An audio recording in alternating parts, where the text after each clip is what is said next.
Hello friends, welcome back to my channel Yukti professional classes. इस video में हम UGC NET paper 2 law के previous year question paper 2020 का solution देख रहे हैं। अगर आपने मेरे चैनल को सब्सक्राइब नहीं किया है तो सब्सक्राइब, शेयर एंड लाइक ज़रूर करिए। चलिए हम स्टार्ट करते हैं।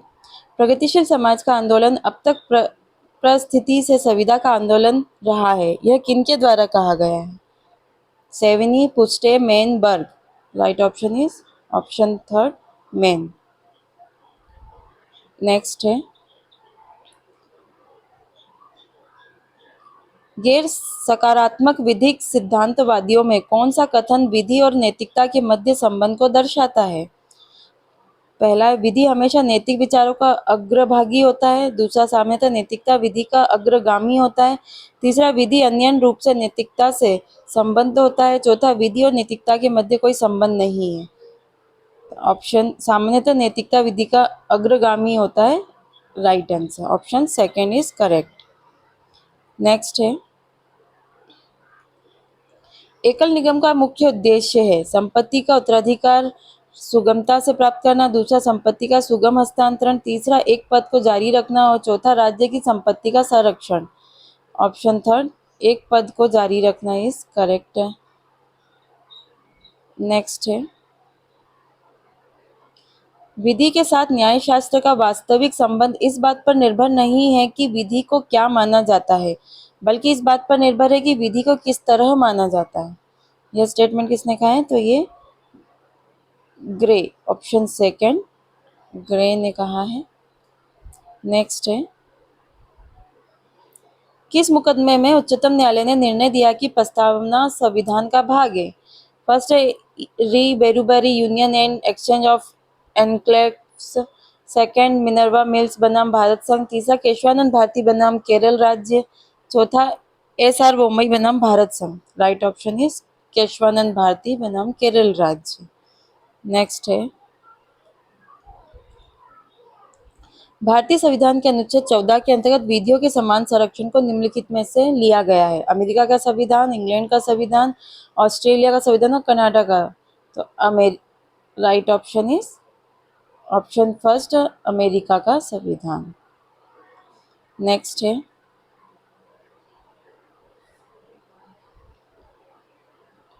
भारतीय संविधान का अनुच्छेद 72 निम्नलिखित हेतु उपबंधित करता है? ए पहला, अन्य आकस्मिकताओं में राष्ट्रपति कृत्यों का निर्वहन।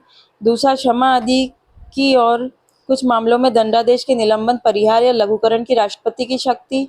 तीसरा, संघ की कार्यपालिका शक्ति का विस्तार। चौथा, राष्ट्रपति को सहायता और सलाह देने के लिए मंत्रिपरिषद। राइट ऑप्शन इज क्षमा आदि की और कुछ मामलों में दंडादेश के निलंबन, परिहार, लघुकरण की राष्ट्रपति की शक्ति। अगला है, किस मामले में प्राकृतिक न्याय के संबंध में लॉर्ड डेनिंग ने कहा कि घोड़े की काठी पर बैठा निपुण व्यक्ति बेकाबू घोड़े को भी नियंत्रित कर सकता है, यह बाधाओं को पार कर सकता है, यह कल्पित अड़चनों को लांघ सकता है और न्याय के दूसरे सिरे पर पहुंच सकता है? तो यह Enderby town football club limited versus football association limited. Second, Canara bank बनाम Debashish Das. Third, RB Hayden rural district council. Fourth, American Cyanamid company बनाम federal trade commission. Right option is option first, Enderby town football club limited versus football association limited. Next है, अंतर्राष्ट्रीय विधि शब्द का उपयोग सर्वप्रथम निम्नलिखित प्रख्यात विधिवेत्ता द्वारा किया गया? तो ये जर्मी बेंथम द्वारा ऑप्शन फोर्थ किया गया है। नेक्स्ट है, निम्नलिखित में से संयुक्त राष्ट्र चार्टर का कौन सा अध्याय विवादों के शांतिपूर्ण निपटान से संबंधित है?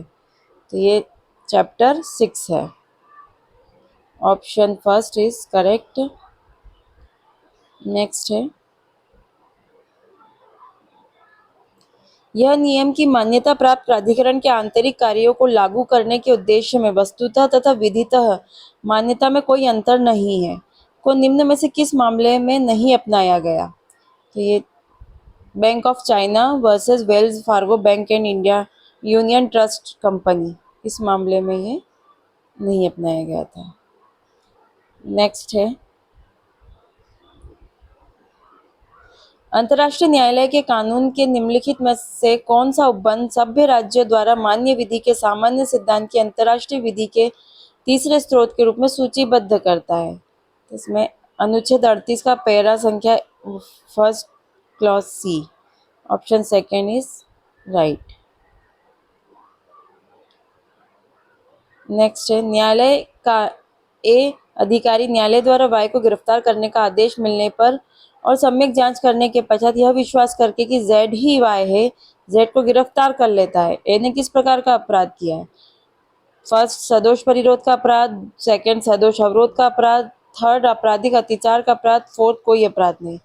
तो कोई अपराध नहीं। नेक्स्ट है, भारतीय दंड संहिता की धारा 102 में निम्नलिखित का प्रावधान है। पहला, जब संपत्ति की निजी प्रतिरक्षा के अधिकार का विस्तार मृत्यु कारक हो जाता है। दूसरा, घातक हमले के विरुद्ध निजी प्रतिरक्षा का अधिकार जब निर्दोष व्यक्ति को अपहानि होने का खतरा हो जाता है। तीसरा, शरीर की निजी प्रतिरक्षा के अधिकार का प्रारंभ और उसका जारी रहना। और चौथा, शरीर की निजी प्रतिरक्षा के अधिकार मृत्यु कारक तक बन जाता है। ऑप्शन थर्ड, शरीर की निजी प्रतिरक्षा के अधिकार का प्रारंभ और उसका जारी रहना। तो option third is correct answer. Next है, भारतीय दंड संहिता में वेश्यावृत्ति आदि के प्रयोजन के लिए अप्राप्त व्यय को बेचना संबंधी प्रावधान निम्नलिखित में धारा में है। तो ये धारा 372 में दिया गया। Option first is correct. Next है, भारतीय दंड संहिता की धारा 376 डीबी में निम्नलिखित संबंधी प्रावधान है। 16 वर्ष की आयु से कम स्त्री के साथ सामूहिक बलात्संग हेतु दंड। दूसरा, 12 वर्ष की आयु से कम स्त्री के साथ बलात्संग हेतु दंड। तीसरा, 12 वर्ष की आयु से कम स्त्री के साथ सामूहिक बलात्संग हेतु दंड। और चौथा, पीड़िता की मृत्यु या लगातार विकृतशील दशा कारित करने के लिए दंड। तो ऑप्शन थर्ड, 12 वर्ष की आयु से कम स्त्री के साथ सामूहिक बलात्संग का दंड। नेक्स्ट है, निम्नलिखित में से किसके अनुसार यह अप्रत्य की विधि है, न कि अप्रत्यों की विधि? किसने कहा है ये विनफील्ड ने कहा है। Option first is correct. Next है, अकृत्य एक नागरिक दोष है जिसका उपचार हर्जाने के लिए कार्रवाई करना है और यह अन्य रूप से संविदा भंग या विश्वास भंग या समता दायित्व भंग नहीं है। उपयुक्त परिभाषा किसने दी है? तो ये परिभाषा सामन ने दी है। Option first is right. Next है,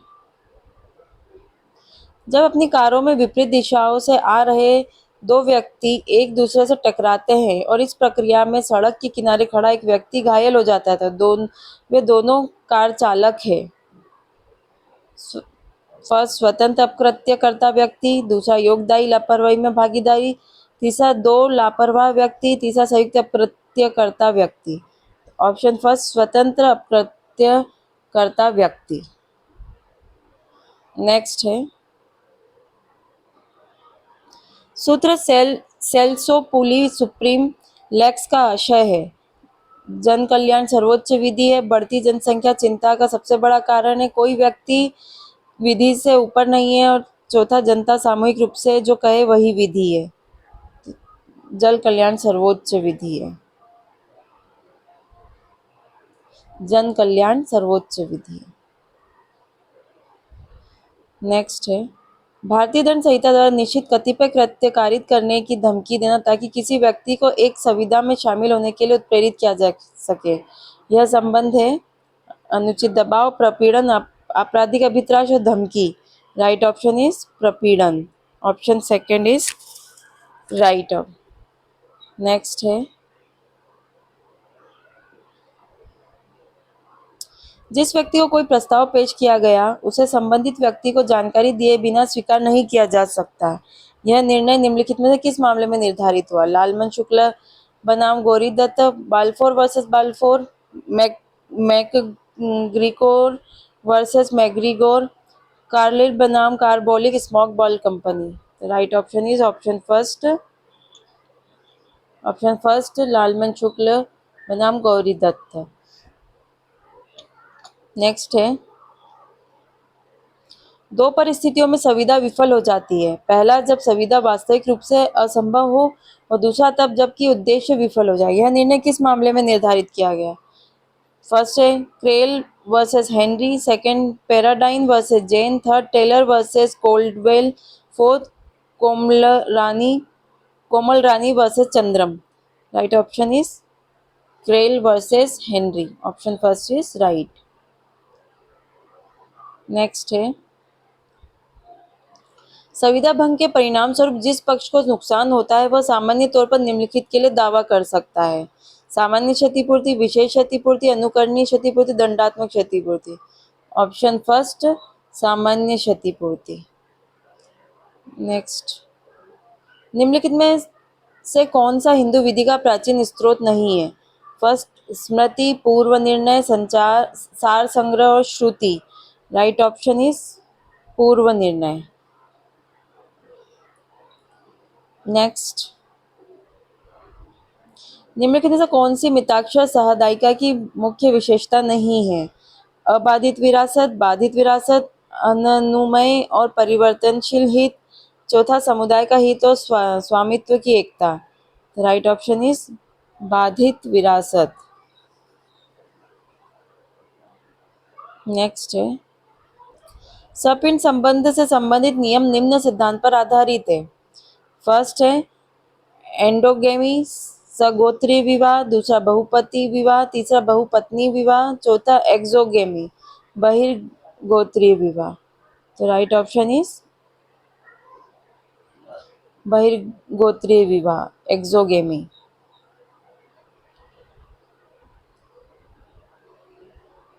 नेक्स्ट है हिंदू द्विविवाह है. फर्स्ट शून्य किंतु दंडनीय नहीं, शून्य और दंडनीय, थर्ड शून्य करणीय, चौथा विधिमान्य. राइट ऑप्शन है शून्य और दंडनीय. नेक्स्ट है राष्ट्रीय अल्पसंख्यक आयोग की स्थापना निम्नलिखित में से कौन से उपबंध के अंतर्गत की गई है? फर्स्ट संविधान का अनुच्छेद 328, संविधान का अनुच्छेद 328 ए, थर्ड राष्ट्रीय अल्पसंख्यक आयोग अधिनियम 1992 की धारा 3 और भारत संविधान अनुच्छेद 280. तो right option is option third राष्ट्रीय अल्पसंख्यक आयोग अधिनियम 1992 की धारा 3. राष्ट्रीय मानवाधिकार आयोग का अध्यक्ष होगा उच्चतम न्यायालय का मुख्य न्यायाधीश, उच्च न्यायालय का मुख्य न्यायाधीश, उच्चतम न्यायालय का न्यायाधीश और राष्ट्रीय महिला आयोग की अध्यक्ष. Right option option first and third दोनों ही, उच्चतम न्यायालय का मुख्य न्यायाधीश एवं उच्चतम न्यायालय का न्यायाधीश. नेक्स्ट है संपोषी विकास आयोग कौन से वर्ष में स्थापित किया गया? 1972, 1982, 1992 और 2002. तो right option is 1992. Option third is right. Carbon उत्सर्जन की विधिक रूप से बाध्यकारी सीमा निम्नलिखित में से किसमें निर्धारित की गई थी? फर्स्ट वैश्विक तापमान, ग्लोबल वार्मिंग संबंधी क्योटो प्रोटोकॉल 1907, जलवायु परिवर्तन संबंधी कोपेनहेगन शिखर सम्मेलन 2009, थर्ड जलवायु परिवर्तन संबंधी डर्बन सम्मेलन 2009 और चौथा जलवायु परिवर्तन संबंधी लीमा सम्मेलन. तो right option is global warming संबंधी क्योटो प्रोटोकॉल 1997. नेक्स्ट है इलेक्ट्रॉनिक हस्ताक्षर की विधिक मान्यता से संबंधित उपबंध सूचना प्रौद्योगिकी अधिनियम 2000 की कौन सी धारा के अंतर्गत अंतर्विष्ट है? ये धारा 5 में अंतर्विष्ट है. तो ऑप्शन 4 इज राइट. नेक्स्ट है विसल ब्लोवर क्या है? वह व्यक्ति जो एक निकाय को अवैध और अनैतिक कार्य के बारे में संकेत करता है, दूसरा एक असंतुष्ट पूर्व कर्मचारी, तीसरा कंपनी की जासूसी करने वाला एक विद्रोही व्यक्ति, चौथा एक खोजी प्रकार. ऑप्शन फर्स्ट वह व्यक्ति जो एक निकाय को अवैध और अनैतिक कार्य के बारे में संकेत करता है. नेक्स्ट है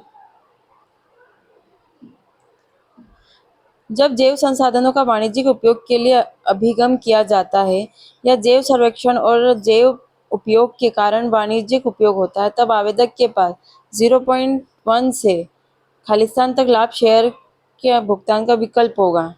राइट ऑप्शन इज ऑप्शन 4 0.1 से 0.5 तक.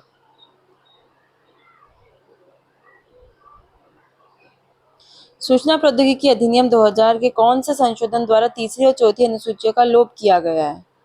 तो ये 2009 का अधिनियम 10 इसके द्वारा लोप किया गया है। नेक्स्ट है, भारतीय संविधान के किस अनुच्छेद में सरकार के संसदीय प्रणाली में मंत्रिमंडलीय दायित्व को ब्रिटेन के अभिसमय के अनुरूप को स्पष्ट रूप से कूटबद्ध किया गया है? अनुच्छेद 75 आर्टिकल 3। नेक्स्ट है,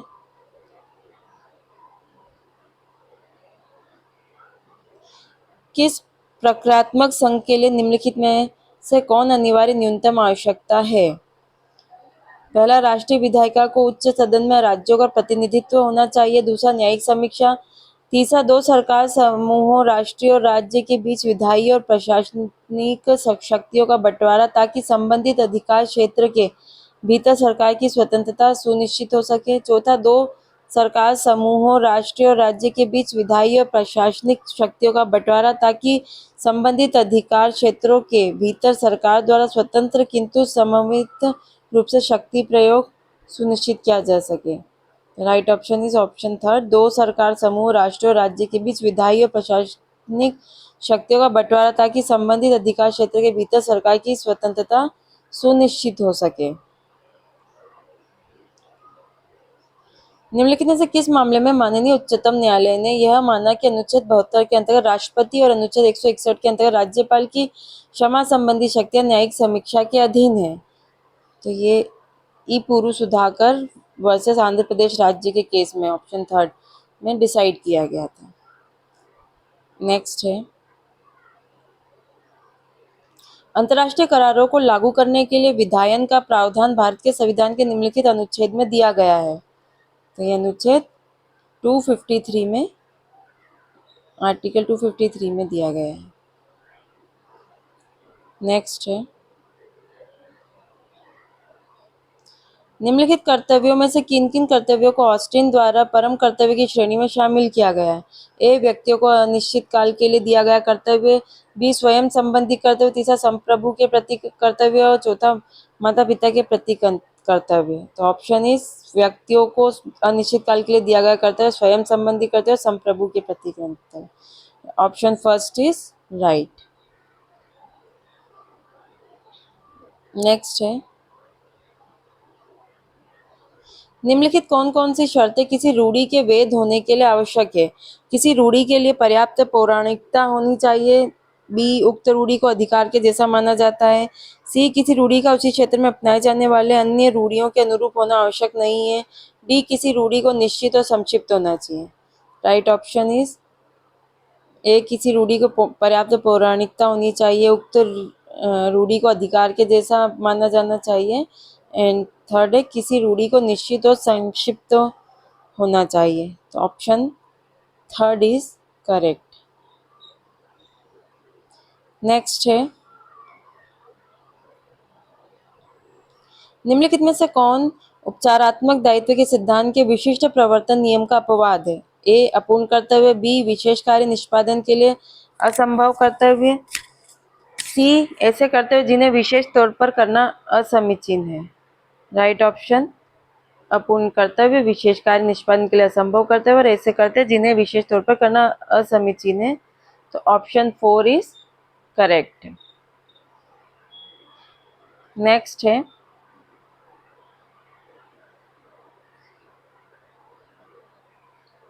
भारतीय संविधान के अनुच्छेद 13 के अंतर्गत निम्नलिखित प्रावधान है? ए, इस संविधान के प्रारंभ से ठीक पहले भारत के राज्य क्षेत्र में प्रवृत्त सभी विधियां असंगतता की सीमा तक शून्य होगी।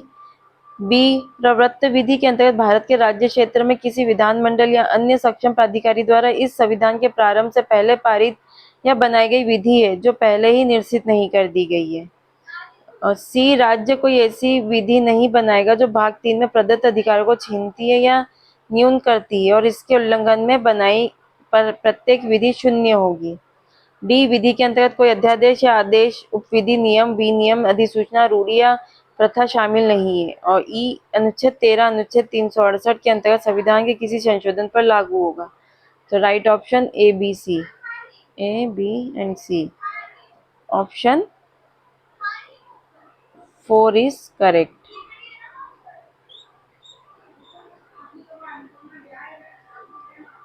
नेक्स्ट है,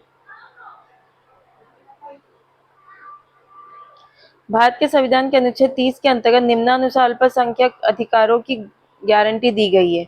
ए, केवल धार्मिक अल्पसंख्यकों के अधिकार की गारंटी है। बी, भाषाई और धार्मिक अल्पसंख्यकों के अधिकार की गारंटी। सी, केवल शैक्षिक संस्था को प्रशासित करने का अधिकार दिया गया। और डी, अल्पसंख्यकों की शैक्षिक संस्था स्थापित करने और प्रशासित करने का अधिकार दिया गया। ई, राज्य को किसी शैक्षिक संस्था को शैक्षिक अनुदान देने में भेदभाव करने का इस आधार पर निषेध किया गया है कि उस संस्था का प्रबंधन धार्मिक अल्पसंख्यकों की भाषाई अल्पसंख्यकों द्वारा किया जा सकता है। राइट ऑप्शन इज बी, भाषाई और धार्मिक अल्पसंख्यकों का अधिकार के रूप में गारंटी। डी, अल्पसंख्यकों को शैक्षिक संस्था स्थापित करने और प्रशासित करने का अधिकार। और ई, राज्य को किसी शैक्षिक संस्था को शैक्षिक अनुदान देने में भेदभाव करने का इस आधार पर निषेध किया गया है कि उस संस्था का प्रबंध धार्मिक अल्पसंख्यकों की भाषाई अल्पसंख्यकों द्वारा किया गया है। तो right option is option third.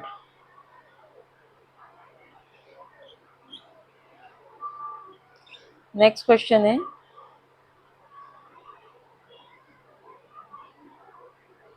1930 में हेग सम्मेलन में राष्ट्रीयता कानून पर विवाद अभिसमय पर हस्ताक्षर किए गए और उसे स्वीकार किया गया। बी, नॉट बॉम्ब मामला विराष्ट्रीयता के संबंध में है। सी, 9 नवंबर 1967 को यूएन की महासभा ने महिलाओं के विरुद्ध भेदभाव को समाप्त करने संबंधी घोषणा पत्र को स्वीकार किया। डी, विराष्ट्रीयता में कमी 1961 संबंधी अभिसमय को 13 दिसंबर 1965 में से लागू किया गया। ई, राष्ट्रीयताहीन व्यक्तियों की स्थिति संबंधी अभिसमय को 6 जून 1960 को स्वीकार किया गया। राइट ऑप्शन बी, नाटा बॉम्ब मामला विराष्ट्रीयता से संबंधित है। डी, विराष्ट्रीयता में कमी 1961 संबंधी अभिसमय को 13 दिसंबर 65 को लागू होता है। ई, राष्ट्रीयताहीन व्यक्तियों की स्थिति संबंधी अभिसमय को 6 जून 1960 को स्वीकार गया है।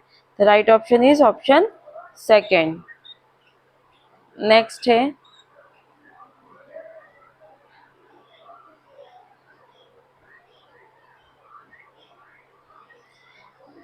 निम्नलिखित में से कौन सा कथन सही है?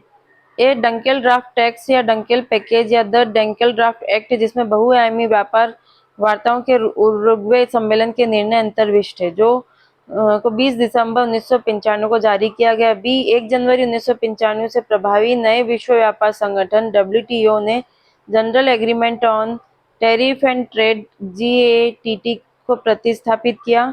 सी, WTO के कार्यकारण का उल्लेख WTO की स्थापना समझौते के अनुच्छेद 3 में किया गया। डी, WTO का छठा मंत्रिलीय सम्मेलन 13 से 18 दिसंबर 2000 तक हांगकांग, चीन में आयोजित हुआ। Right option B and C. Option first is correct. Next है,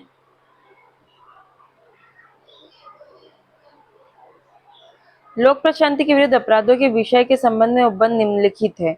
ए, जो कोई उन तथ्यों से परिचित होते हुए जो किसी जमाव को विधि विरुद्ध जमाव बनाते हैं, उस जमाव में साक्ष्य सम्मिलित होता है या उसमें बना रहता है, वह विधि विरुद्ध जमाव का सदस्य यह कहा जाता है। तो यह स्टेटमेंट करेक्ट है। दूसरा है, जबकि 2 या अधिक व्यक्ति लोक स्थान में लड़कर लोक शांति में विघ्न डालते हैं, तब यह कहा जाता है कि वे दंगा करते हैं। ये भी स्टेटमेंट सही है। जो कोई विधि विरुद्ध जमाव का सदस्य होगा, वह दोनों में से किसी भी बात की कार्रवाई से जिसकी अवधि 1 वर्ष तक की हो सकेगी, दंडित किया जाएगा। ये स्टेटमेंट रॉन्ग है।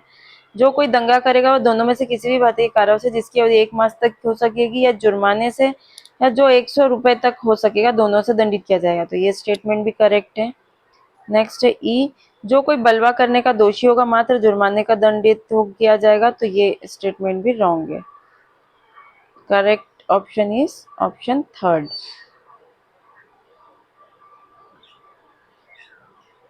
नेक्स्ट है,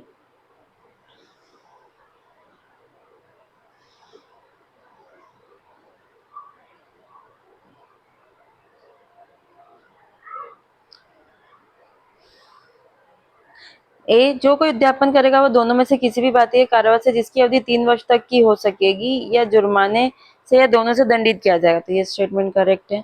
बी, जो कोई आपराधिक न्यास भंग करेगा वो दोनों में से किसी भी भारतीय कारावास से जिसकी अवधि 7 वर्ष तक हो सकेगी से दंडित किया जाएगा। ये स्टेटमेंट गलत।